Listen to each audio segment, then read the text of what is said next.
This is the CineSnob Podcast. Welcome to episode 212 of the CineSnob Podcast. I'm Jerrod Kingery. I'm Cody Villafana. Cody, it is the 5th of July, Mm-hmm. but it is the officially observed holiday for the 4th of July. Yeah. So we're off today. It always kind of feels like you're kind of getting away with a thing. I don't know if you feel the same way. Like Today? like the holiday's over. Like 4th of July. I mean, it's never been like a, big family gathering time for me. Yeah. Not like a Christmas or a Thanksgiving or whatever. So like getting the day off after it's already passed, already seems like, okay. I mean, it's cool that it happens. It's just, I mean, better to happen on the Monday or a Friday if it's going to happen and just lead to a long weekend instead of it being, like a middle of a Tuesday or Wednesday off. So, true. I'll take it. True. Yeah. I did get my first I don't want to say post-pandemic because we're not quite there yet, but my first like going out of the pandemic sickness Yeah. this weekend, like a good old-fashioned cold. And I mean, nothing like it. Am I right? Yeah. They're the best. I got I started feeling shitty this past week, and we got our vaccination. We've been fully vaccinated for a couple months now. So I went and actually scheduled a COVID test, one of the rapid tests, and it's terribly unpleasant. Sticking that thing up your nose. Yeah. And when it came back negative, I was like, oh, look at that. A good old-fashioned, just a cold. Or whatever. A common cold. Yeah, I mean, I'm not going to go to the doctor for it because they're not going to tell me to do anything else. Yeah. They're going to be like, you got a cold? You're good. Yeah, You we have more important things to worry about right now. So, I've just been resting, and it's been fun. Good times. It sounds like a blast. Yeah, no, my ears are all fucked up. I can't hear quite well any at this point because of the sinuses, I guess. But one of the weirdest things happened to me for the first time ever. Like I blew my nose yesterday, and it screwed up my ears and it made me super dizzy. I was like, oh man, I am nice and old now. Yeah, that's an old man move right there. Yeah. The blowing out your back or whatever from sneezing, that kind of thing. I've thrown my back out I think 3 times total in my life. The first one came from lifting a barbecue pit. So that's how I earned my stripes. The second time came when I was adjusting a blanket on the couch. And then the third one was loading some dog food into the car. So yeah. That sounds about right. I'm done with the back. It's just a matter of time before it's gone forever. Mm-hmm. Anyway, before you slip a disc. Oh God, yeah. I don't want to do that. That's one of the things that horrifies me. Anyway, but it doesn't keep me from lifting dog food or whatever crap else that I have to pick up. So yeah, you're still a manly dude who can lift a bag of dog food. Look, Cody, I have to take care of my family, and the dogs need premium Alpo chicken cutlets or whatever the fuck is in the says the dog food is. It says on the side of the dog food. It looks like a stew. I don't know. Well, speaking of family, we missed the F9, the opportunity to talk F9. We did. You actually saw it. I didn't. I am not a big Fast and Furious guy. Cody, I know that's your culture. Yeah. You come from a street racing family. Yes. And yeah, I think it just kind of speaks to me. I can see myself at the end of the barbecue at the end of every Fast and Furious movie, and and again, it all came from long stories of boosting DVD players, so. Yeah, no, I mean, it's all about that barbecue at the end, and turning enemies into friends. Even the guy that murdered apparently the other part of your crew, and you turn them into a fan. A part of your family. Yeah. And don't forget to invite your dead best friends your retired best friend's wife over and maybe leave him behind. Well, he was watching the kids. That's Sorry. in F9. He's watching the kids. Yeah. So he can't make it. That's one of the things that really bothers me. Because the Furious 7? Yeah, Furious 7, the Paul Walker's last movie. Yeah, I think it's 7. They make a huge deal about, and rightly so. He died in the production of the film. They make a big deal about like retiring that character forever, as they should. It's this is a guy that was in most of the movies, if not, I think he only missed one. I think just Tokyo Drift, which was the one that like none of them were in. Well, Vin Diesel was in like a epilogue for that or something. Yeah. But anyway, and then you tell me this one, then this film they like bring him back off screen. Yeah. Like they bring back whatever his name is, Brian something. I don't know what his last name is in the movie. Yeah, for spoilers for anyone who hasn't seen F9, but the movie ends like, so basically his sister pops back into the movie to help him out because John Cena is playing their brother, and Jordana Brewster, right? Jordana Brewster, yeah.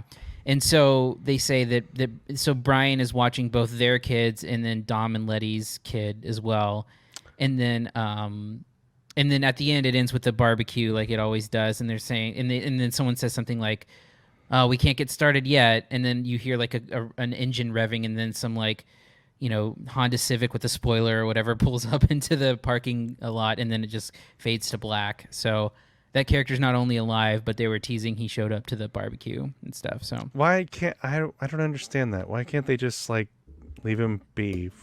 I don't know. I mean, my theory is that they're going to bring one of his brothers, like Paul Walker's real life brothers, back and some sort of storyline to close everything out. But you think that they'll bring one of his brothers in to play him again? Either play him or play Paul Walker's brother inside the universe. So like Brian has a secret brother, and then they bring back Paul Walker's brother, or some bullshit like that. There's got to be a reason they won't close the door on that thing. That's really it's really disappointing too, because for the cheesiness of the films, I think they did a really nice goodbye to the character in Furious 7, and then it was about as respectful and as much of a tribute as you probably can get, and it also didn't seem gratuitous or sort of like in poor taste the way in which they digitally recreated him or whatever. But right, and they had his brothers involved, and they've already said, and Justin Lin said in an interview that he's not opposed to bringing that character back for the last two movies. So I really do think that they're going to do something involving bringing him back to life in some way, which whatever. Yeah, I mean, they're not. I don't care anything about those movies, and it's one of those things that I. So I was going to tell you this off mic, but I'll just tell you to give us some fodder here. So I saw one of the movies we're talking about today, Zola, in a theater because my screener expired before I could get to it, and they were playing the trailers beforehand, and it was all the same shit, like M. Night Shyamalan's Old and Candyman, and then the last trailer they showed was Greenland, a movie that came out like a year ago. And I'm like, are they re-releasing it in theaters or something? Are they? I don't know. I mean, that's a weird thing. It was very weird. I was like, what the fuck's going on here? And as far as I can tell, I mean, they announced the sequel, but as far as I can tell, they're not re-releasing it in theaters. So I don't know how that one snuck in, but it was very strange. Also, two old white people walked out like 15 minutes into Zola. I could see that. Yeah, they probably didn't know what they were getting. No, and if not, then they would have had plenty of other chances. But we'll get into that in a bit. Yeah. But I did find that kind of funny. Like they I mean, like 15 minutes, and they split. Which theater was this? Was this one of your usual Santikos Embassy? No, this was Northwoods. Okay. Not too far. Still seems like and maybe I'm still thinking of this as a pre-pandemic thing, but Zola seems like a weird choice to play at at a theater like that, because it's very much not an art house movie, but it is very particular. The audience is very particular, I think, for it. It is. I think we're still in the phase though where they're just trying to fill screens with movies. Yeah. So, some of the smaller, I think Zola is playing at every Santikos theater in town right now, which that would not have been the case in 2019. Yeah, and Zola's also at Hebner and Quarry and all of the Regal places too. So it's just, it's benefiting from a wider release, but yeah. Well, we'll talk about that soon. Anything else before we move on? I don't think so. I think we can go ahead and move on, and we're this is going to be an interesting next few months, really, because we're in the first bounce back summer of the pandemic, and it'll be interesting to see the performance. Obviously, F9 did a buco box office while we were out, and I'm interested to see what Black Widow does next week, especially with the Disney Premiere access. So, okay, let's go ahead and move on to reviews then. Here are this week's reviews. First up, we have The Tomorrow War. There are 50 to 60 armed men and women standing on the pitch.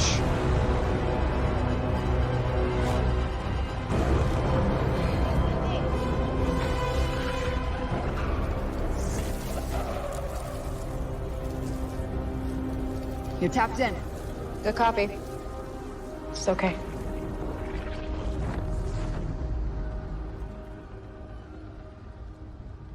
We are you. 30 years in the future. It's okay, sweetie. We are fighting a war. Our enemy is not human. And we are losing. In 11 months' time, all human beings in the future will be wiped from the face of the earth. Unless you help us. This is a sci-fi thriller starring Chris Pratt, as you saw briefly there. Another of the another in a line of Paramount films that were sold to Amazon Prime. Yeah. As this premiered on Amazon Prime this past weekend. Cody, tell us about The Tomorrow War and what you thought of it. Yeah, so this was originally supposed to be a movie that came out Christmas last year through Paramount, and then Paramount sold it to Amazon, and now it's Amazon only. It's not even showing theatrically anywhere. Mm-hmm.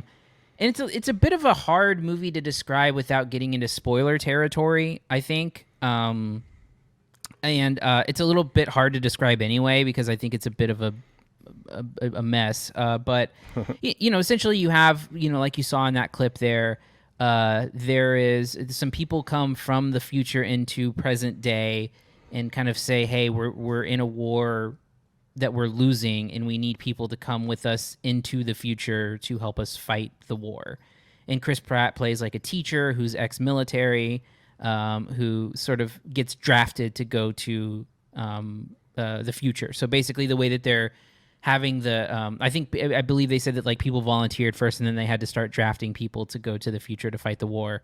And, it's rounded out with a cast of, I think, there's a lot of, great actors in it. You have, J.K. Simmons has a small role. Betty Gilpin you saw in there. Yvonne Strahovski, Sam Richardson, a good cast. And it, like you said, it is kind of a sci-fi thriller. And I have to say that the conceit of the movie, the idea of it, I think, is relatively clever. I like the idea of sort of having to fight a war in the future that you're completely unaware of in the present. I don't want to give this plot point away specifically, but there is an element of how they are drafting in the certain people that are being selected that I actually think is like a smart, interesting idea that they do nothing with. Yeah, I agree with that. That's one of the things I was going to mention. Is it's one of those things that you're like, when you hear about it, you're like, oh, okay, and then it just nothing ever comes of it. Right, and you're exactly right because when I saw that, I'm like, okay, I actually like that idea a lot, and then it just kind of fizzles. Beyond that, I actually think that the first 45 minutes or so of this movie is actually pretty fun. Because it features, you get to know Chris Pratt's character, and then, you see him in training, and you see him meet, Sam Richardson, who I think is probably the MVP of the movie. I think Sam Richardson is really funny in here. I think basically everything he says makes me laugh. And really, if you've seen Sam Richardson in anything ever, you know what you're getting, very similar to like his Veep character and stuff like that. And I think that the way that it treats, like, going into the future for the first time and kind of fighting the beginning part, I have found to be pretty fun and entertaining. And then the second act feels like it is stripped from a different movie. I know we say that all the time, how some things, feel like separate movies or something like that, or stitched together or put together in reshoots. But man, this movie essentially becomes a two-hander with Pratt and Yvonne Strahovski in the middle chunk of the movie. Now, is all of that bad? No, I think there's some emotional elements that work. I think in particular, Yvonne Strahovski it has some like really great moments of acting and performance. But it feels completely separate from the first act of the movie, which leads you to a third act that feels, again, completely separate. You have characters, the characters played by Sam Richardson and Edwin Hodge and J.K. Simmons, who just are absent from the middle of this movie. Like, every supporting character is absent in the middle of the movie, and then they just sort of magically return for the final act. And by that point, the movie's a mess. The logic of everything is messy. The way in which it's sort of playing hard and or playing loose with its time travel rules is messy. They start to do certain things where you're like, why weren't they doing that from the get-go? There's some emotional weight that's pulled, having to do with Chris Pratt's character, where it's like, okay, well, this probably didn't matter as much in the moment as they're making it out to be. And I just wonder how much of this movie was reshot and stitched together, because one of the actors in there is Mike Mitchell, from the Doughboys podcast, which is my favorite podcast. And, he was in Atlanta for like 5 months shooting this movie, and he's in the movie for like... Holy shit, really? Yeah. And he's in the movie for like 5 minutes. Like, his role is not that big. But he was there for a long time. And, wow. And went through boot camp and did a bunch of different stuff. So, I wonder how much of this, because it almost feels like the first act was the movie, and then they stuck in that middle section for more emotional weight, and maybe there was something more. I don't know. I would be very interested to see what like the first draft of this script looked like, because again, they did, they changed the title of the movie, and they did go in for reshoots and stuff. But anyway, all that being said, I think that it takes an interesting premise and just sort of fumbles it. And, I think it's mixed with some kind of, again, occasionally weak CGI. And I think that by the end of it, I was just like, okay, I don't care about any of this anymore, because you've taken an interesting idea, and now it's just such a hodgepodge of like futuristic, alien, apocalyptic movies, where it's like they just kind of throw in different generic story beats, and you're left with kind of this jumbled mess of a thing that started off promising. I don't have a lot more to add to that. You kind of hit everything that I was talking about when you mentioned the things that they kind of ignore their own rules, and this stuff kind of becomes inconsequential. I want to go back to that second act, because it really is strange, because there is a section in that where you have Chris Pratt's character just literally parceled out from the rest of the film that he was in, to spend time with Yvonne Strahovski's character, which is not a bad decision, and I don't think the film is bad in that part, but it is strange, and this started out as some sort of like ensemble piece, because the premise here is that these are regular people that get drafted. They're not, for lack of spoiling a plot point, they're not military people, and they're they have a certain characteristic that they share that they get thrown into this, really quick, intensive boot camp, and they're supposed to go fight this war for a week in the future and then maybe come back. But then the middle of the movie isn't really concerned with that at all. It's more concerned with separating Chris Pratt with Yvonne Strahovski, and they conduct like scientific experiments, before, excuse me, there's the sickness coming in, before going back to, God damn it. Sorry. Anyway, I don't have a lot to say, but yeah, that's the biggest point of the movie that I thought was, this is how it's going to go. Sorry. The biggest thing about the movie that I thought was irritating was that it abandoned the premise that it set up, that it's like these people from the past have to go fight this war in the future. And then it seems to go off in a different direction, like sort of standard action movie fare in the middle, and then comes back to that ensemble at the end. So like you said, there must have been something in there that didn't work, that was reshot or reconfigured in some way, because it just doesn't really flow at all. Yeah, and I think that you get, that ensemble pieces where it starts to feel like a bit of a throwback action film where, you have your team of people who are, your team of misfits, and you have your different people and so on and so forth. And to completely, and I don't mean like, it changed, like the story just completely leaves behind that story, and goes into a completely separate direction. Again, like I said, on its own, that separate direction, not terrible, but also not the same movie that you were just watching, which is jarring to say the least. Yeah, and then, by the end of it, you've got this ragtag team of people kind of working together on their own, which, again, doesn't square with the rest of the movie, in that, this is like this massive effort from the future to help save the future by going to the past. Yeah. You're thinking, well, why didn't they try this before? Why didn't this work before?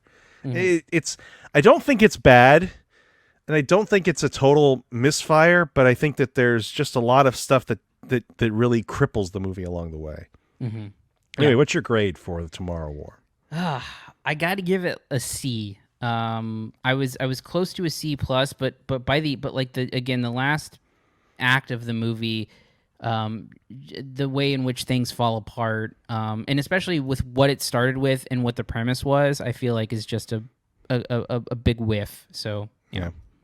I'm gonna go C plus. I think it's decent enough. It doesn't really go to the recommendation pile for me, but I think there are worse ways that this thing could have gone, and I'm thankful it didn't. I wish it would have been better. They're going to keep trying to throw Chris Pratt these franchises that don't depend on the franchise strength. Maybe one of them will stick someday, or maybe he'll just be the guy that be like Robert Downey Jr. that just goes and cashes Marvel's checks for the rest of his life. All right, let's move on to our next movie, Summer of Soul. Are you ready, black people? Are you really ready? Are you ready to listen to all the beautiful black voices, the beautiful black feeling, the beautiful black waves moving in beautiful air? Are you ready, black people? Are you ready? Nobody ever heard of the Harlem Culture Festival. Nobody would believe that happened.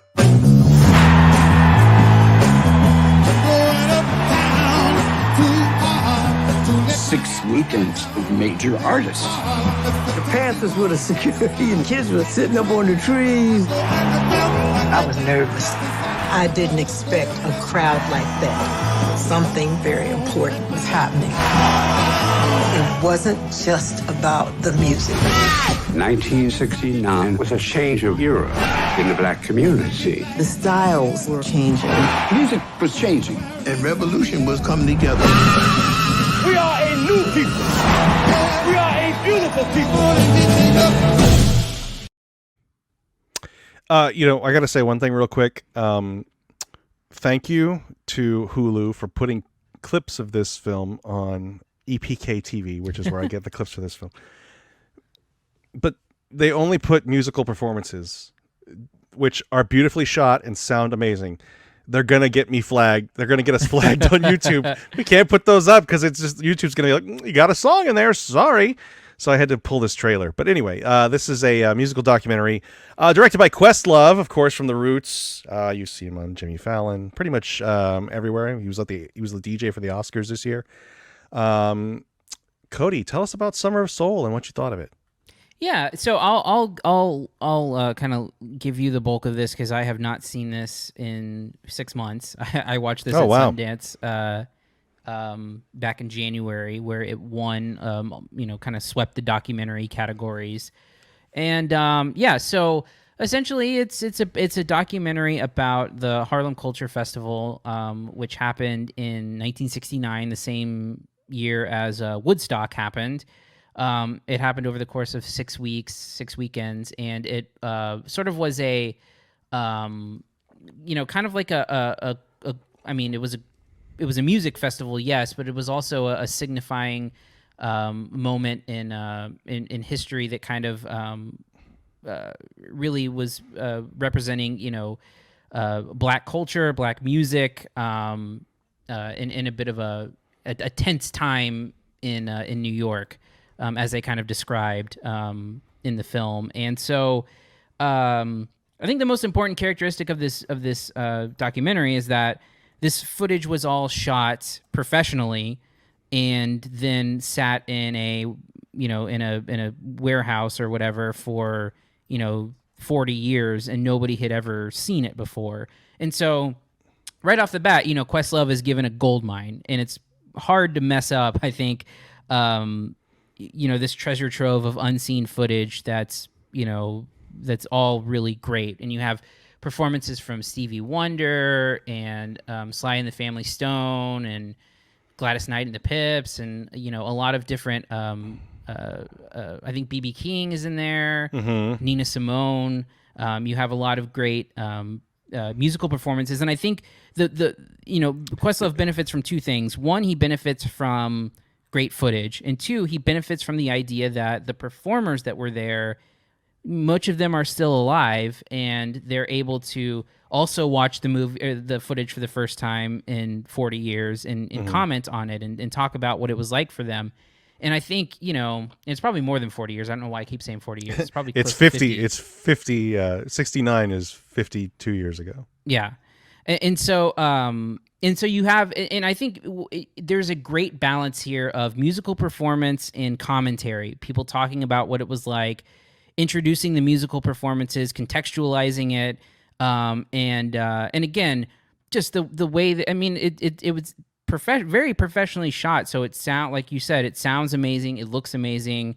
It's like a multi-camera shoot. Like it's like there's just a lot going on and a lot. Shot on film too. Like it was, of course, the Woodstock concert was shot on film too, famously, and released as a film. But this was not. So yeah, and I think I would be, I'm sure there's going to be a criterion of this someday it's just loaded with musical performances and stuff like that. But for now, I think it's a great summary where, like I said, it's a good balance between interview and it's a good balance of music. And I think that, like I said, it's hard to mess up footage this great, but I think that Questlove does a good job of kind of shepherding the footage, creating the interviews from it, creating a narrative out of it, and it's just really enjoyable to watch.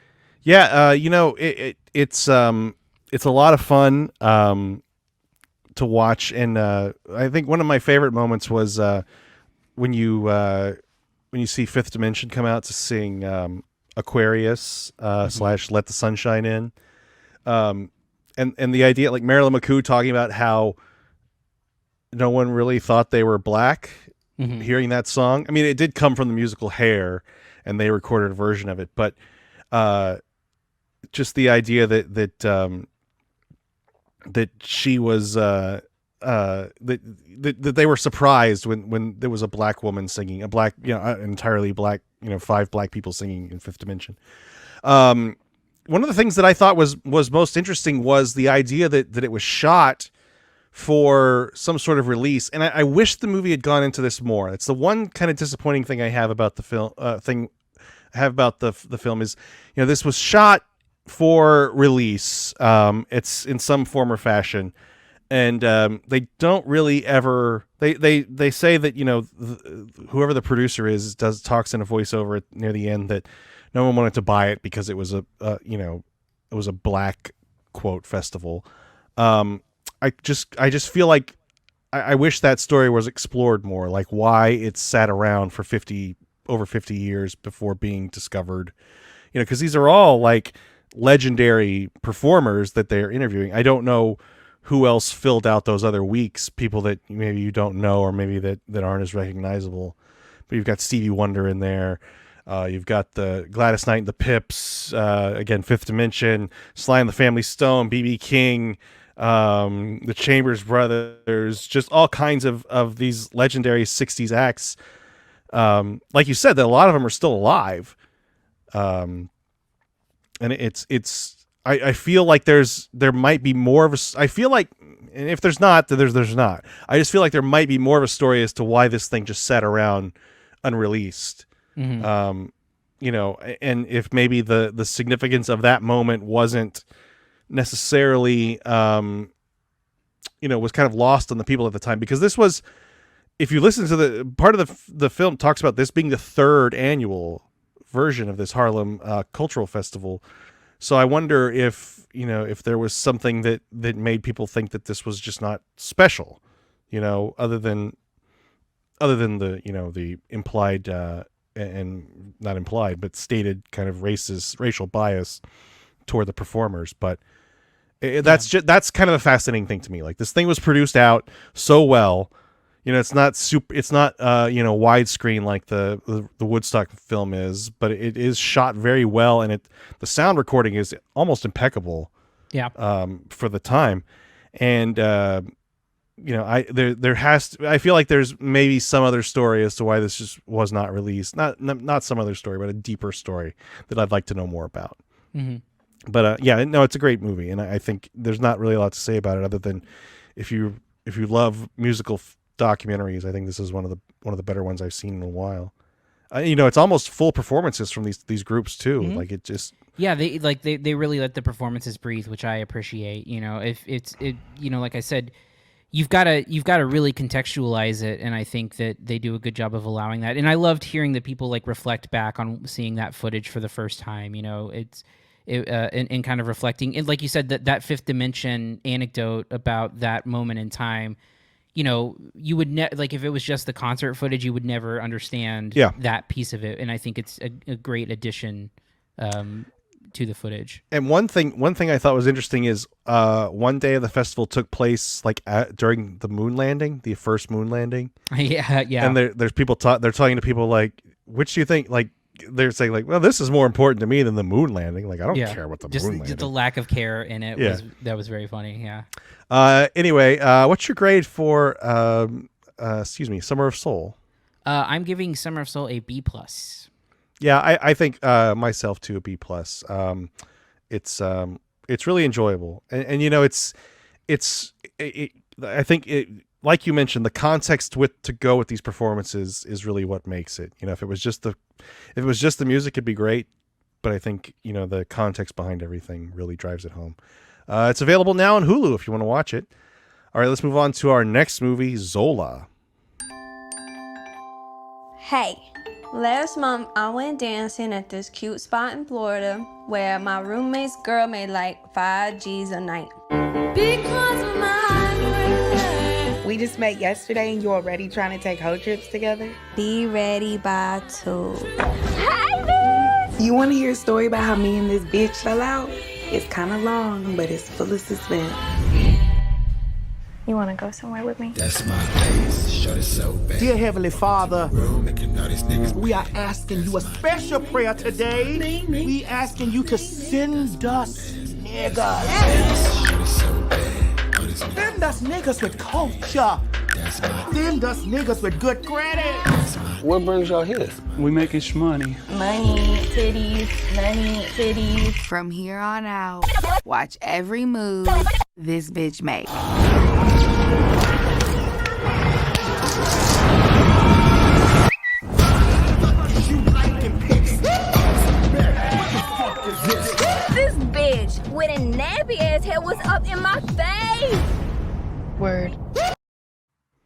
This is a film based on a Twitter thread from 2015. Cody, were you familiar with this story at all before this film?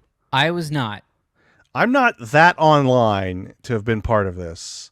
Yeah. But apparently this was based on a Twitter thread by the titular Zola in 2015 about how she went on this adventure. But now it's a film from A24. Cody, you saw some old people walk out on this, but tell me what you thought of Zola. Yeah, so like you said, it is adapted from a 148 tweet Twitter thread about how basically the main character Zola in the movie meets a stripper and they go on a road trip to Florida, and then sort of craziness ensues.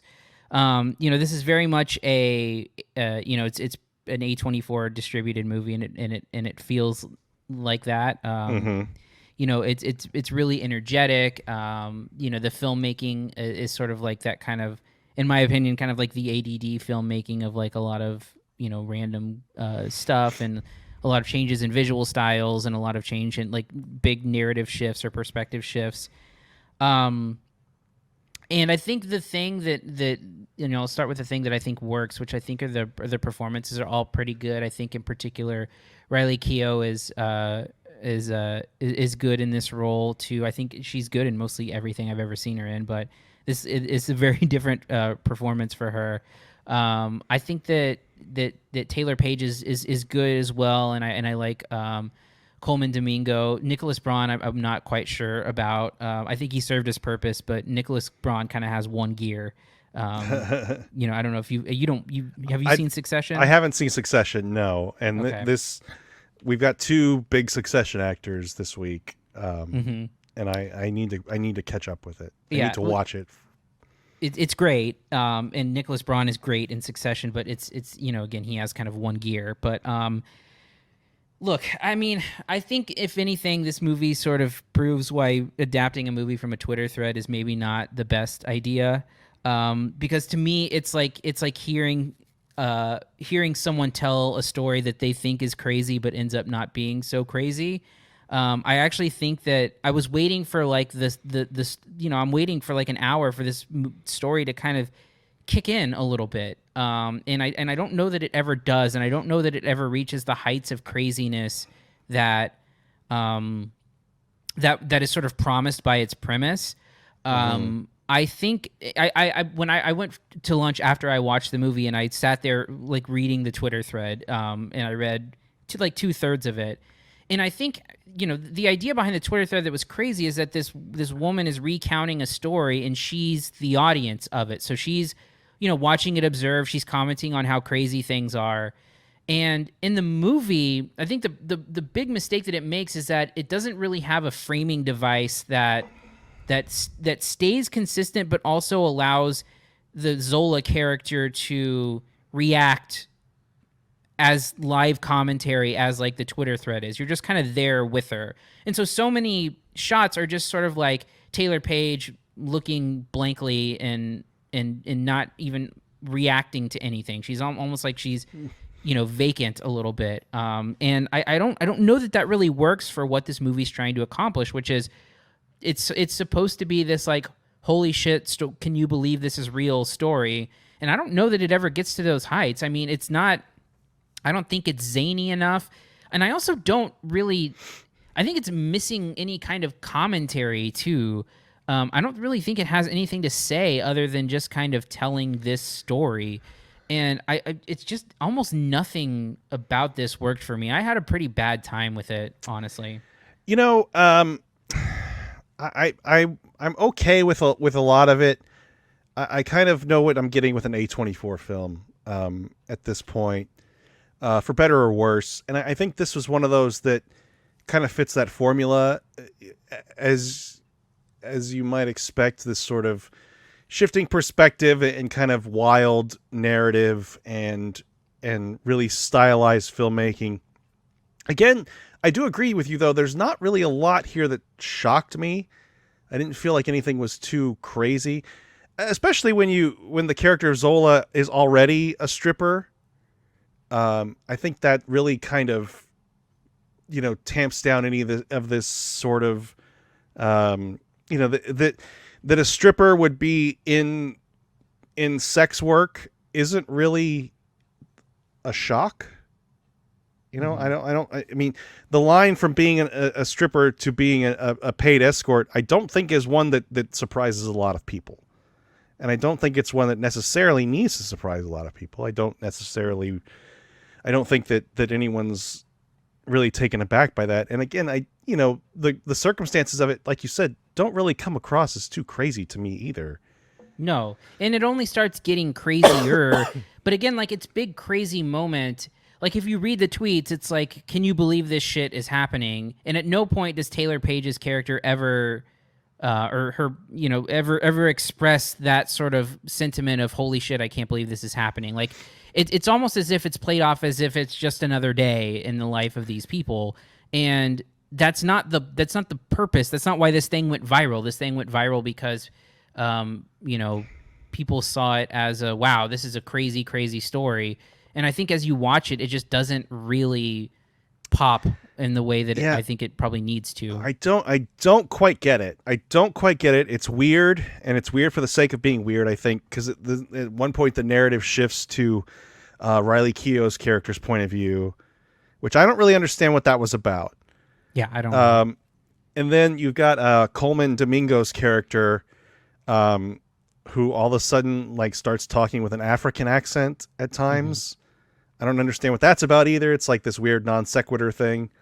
I did like, Nicholas Braun. The kind of patheticness of the character I thought was interesting, but the movie just sort of ends.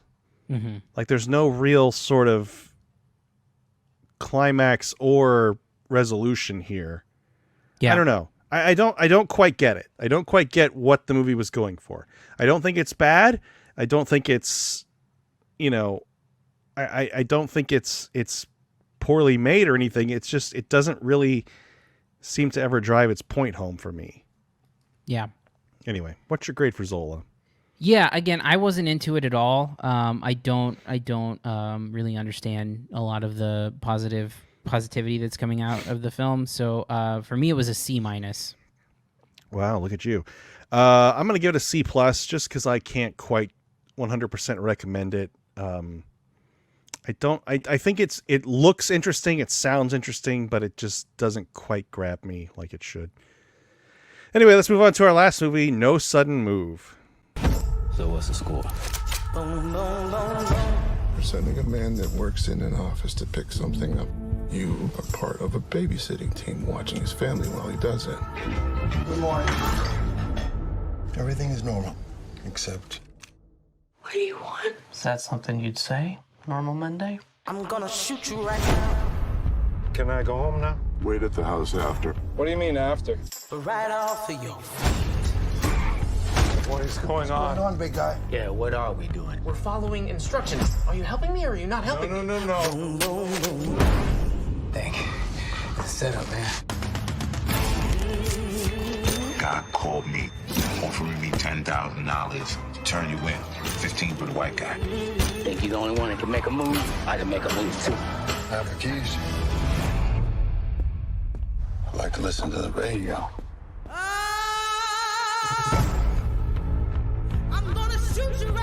Organized crime like the mob. Well, I guess that's a $64,000 question. It's been a long day. I'll put this over you so I can relax. Thank you. You having a good time?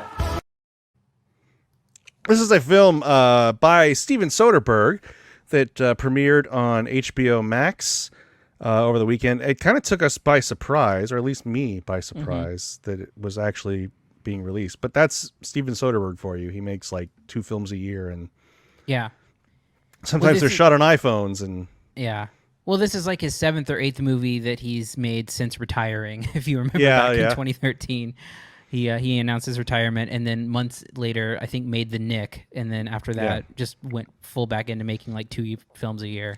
This is probably his most stylized in a while though, because a lot of his were done like the two most recent ones. God damn it, I can't remember the name of it. The basketball one and the cruise ship, High Flying Bird, and the cruise ship one. Let Them All Talk. Yeah, so the High Flying Bird was shot on an iPhone.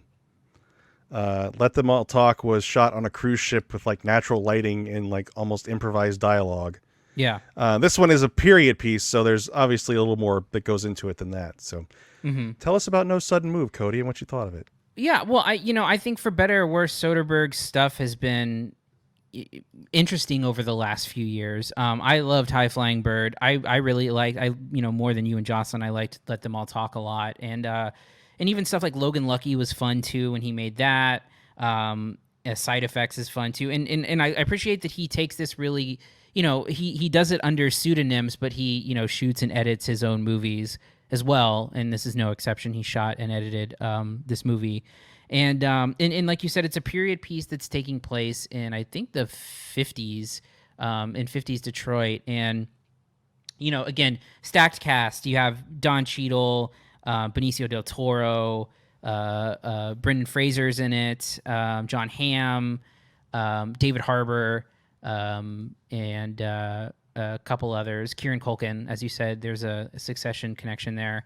Noah Jupe, who seems to be in everything these days. But yeah, so basically you have it's basically a crime drama where you watch it unfold and see sort of people continually trying to one up one another, and it sort of plays into themes of greed and corruption and not knowing who you can trust, and I think it does a pretty good job at doling out its mysteries and you're never, I don't think, one step ahead of anyone in the movie, which I think is a smart thing that it does. Is it kind of keeps you on your toes a bit.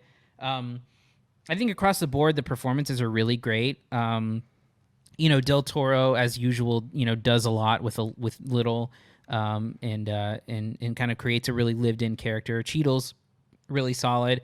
I think the my favorite part of the cast is David Harbour, who plays kind of a guy who's put upon by these guys and a victim of sorts, and he has a couple of really great sequences and scenes that are the funnier parts of the movie, I think. Mm-hmm.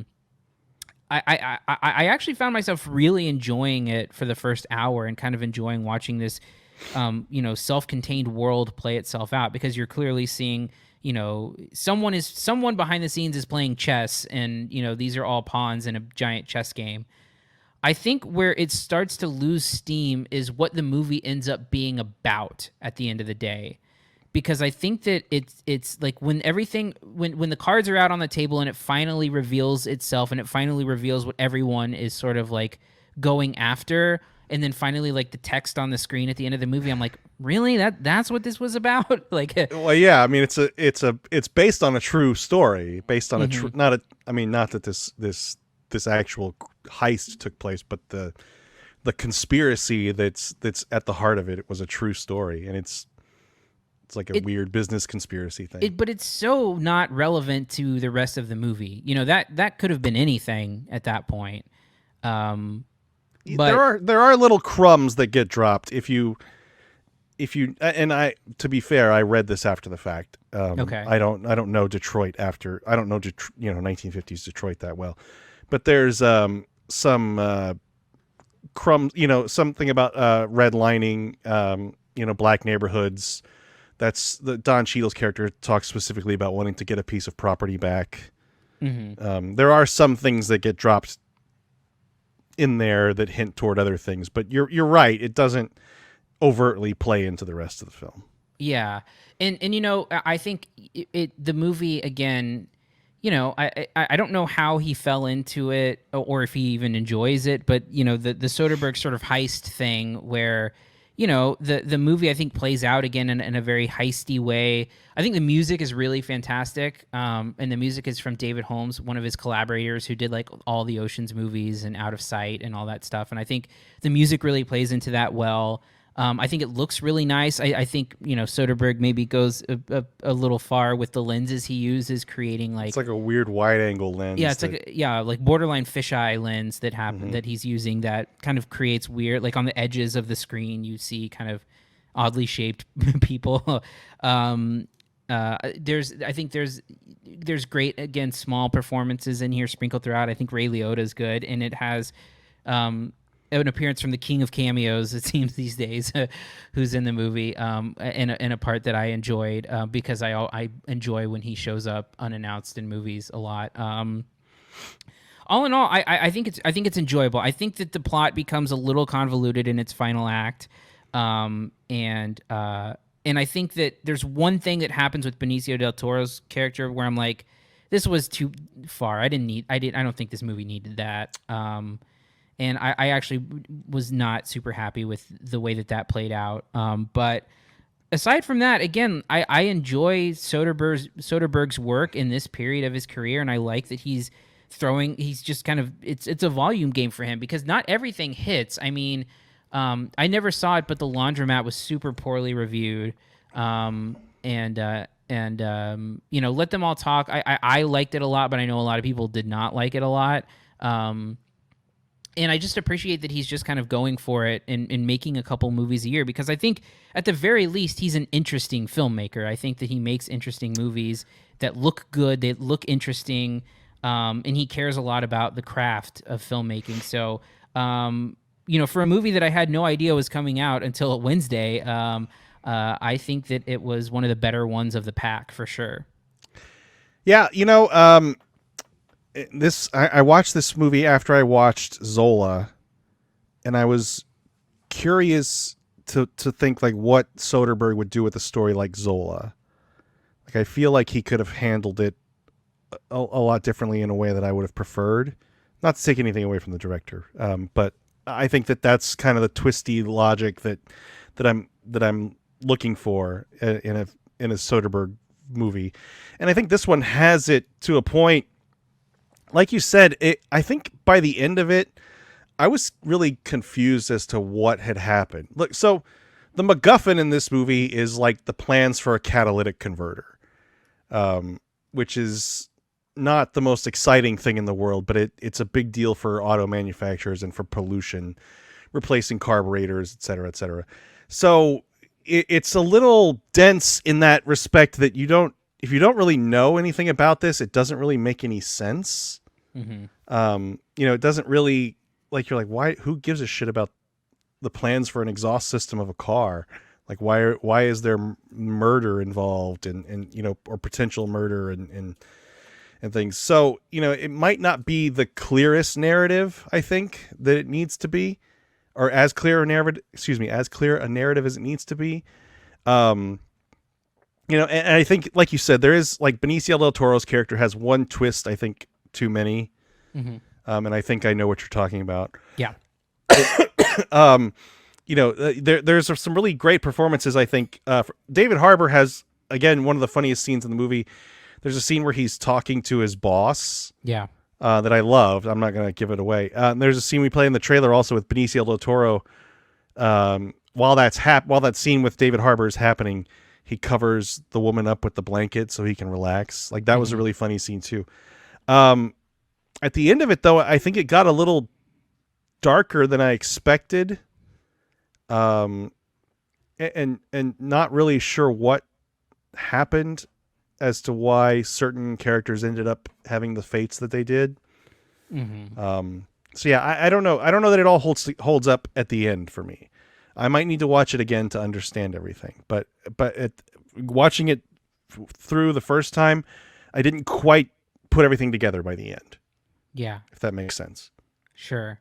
I think one other thing I'll say positive about it is that I think it's paced really well. For a movie like that, a period piece that could end up being a little bit tricky or getting bogged down with certain things. I think that it's paced extremely well, especially when you know that, like, there's ulterior motives going on here.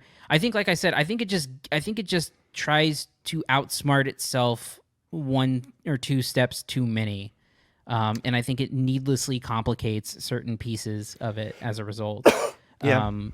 That being said, again, I enjoyed it for sure. Yeah. No, I did too. I was enjoying it for the most part throughout the whole thing. When you get to the end of it, you're like, well, why did that happen? And and you can't really quite put those two things together. So, anyway, what's your grade for No Sudden Move, Cody? I'm going to give it a solid B. Yeah, I'm going to go a B also. I don't think there's anything that I wouldn't recommend about the movie. And you know, I may not have been in the best spirits. I've been sick, so maybe I wasn't paying as much attention as I should have. Kind of like this show. I've been just trying not to fucking cough on the fucking mic. So anyway, that's going to do it for this week. Next week, Cody, Black Widow. Yeah, a movie that we have already seen. We've already seen. I don't think we're under embargo anymore. Yeah, I don't think so. But we're not going to talk about it until then. Yeah, you pervs don't get to hear about it yet. The big return of the Marvel Cinematic Universe after 2 years off, not counting the MCU stuff on Disney Plus. But anything else next week? I'm sure there is. I don't really know off the top of my head. Let me see. Black Widow. Yeah, we'll probably have to come back with something there. I'm not entirely sure. Yeah. Well, if you want to reach us, you can email us at podcast@cinesnob.net. You can find us on Twitter @CineSnob, Facebook CineSnobNet, YouTube.com/CineSnob. You'll find this episode and all the other episodes there that aren't dinged for some copyright bullshit. Yeah, hopefully this episode's there because we had a little bit of music from Summer of Soul. Anything else before we go, Cody? I'm about to cough again. No, let's get out of here before you ruin people's ears. All right. Well, on that note, I am Jerrod Kingery. I'm Cody Villafana. Thank you for listening to the CineSnob podcast. To read reviews, interviews, and more, visit CineSnob.net. See you next week.